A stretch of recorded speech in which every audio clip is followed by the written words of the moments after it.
How's everybody doing out there? All right, today, this is Professor G coming at you with little known black facts. All right, so today I'll be talking with you about some ladies who were slaves. Now, these ladies are unique because they understood the rules of slavery. This first lady I'm going to talk to you about, her name is Elizabeth Key Grinstead. She was born in the 1600s.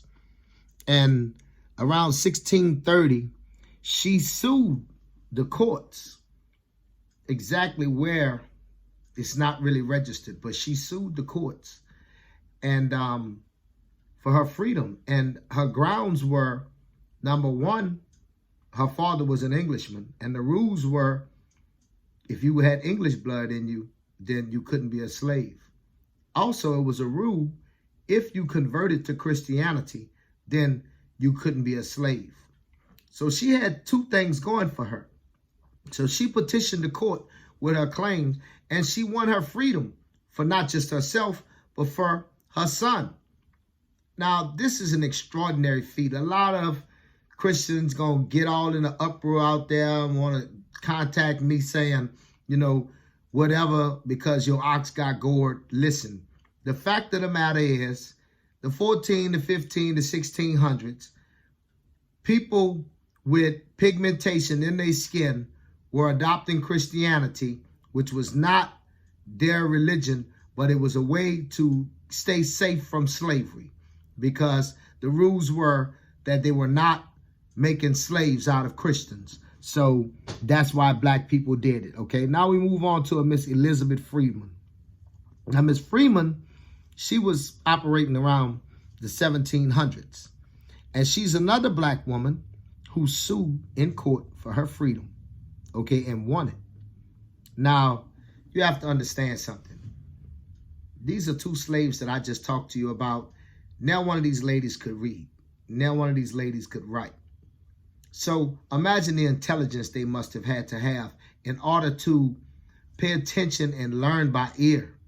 And not only learn by ear, but remember to be able to recite, okay, orally, to defend themselves. Boy, we are an awesome people.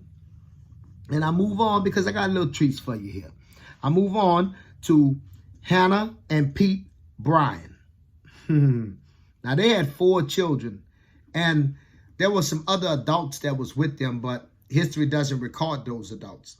But now what's unique about the Bryan family is they are recorded as being the first black people to make it to California, okay?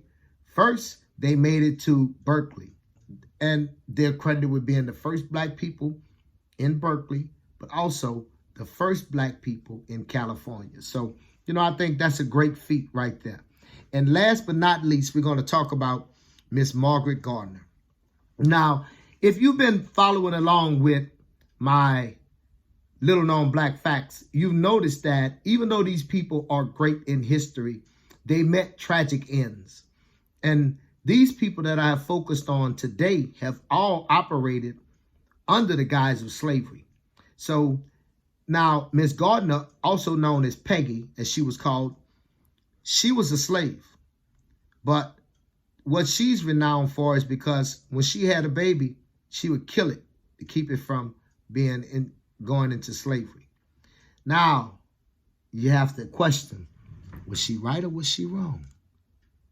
Okay? Listen, like, share, subscribe. Come with me into the new year on YouTube at GilMuse8786. The name of my channel is Nothing But Facts. I'm so very excited. Leave a comment. I will respond to your comments. Happy New Year to everybody. Okay, I'm going to keep bringing you more and more great black people who have done great black things, but they have been marginalized in history. So once again, Happy New Year. Like, share, subscribe. Peace.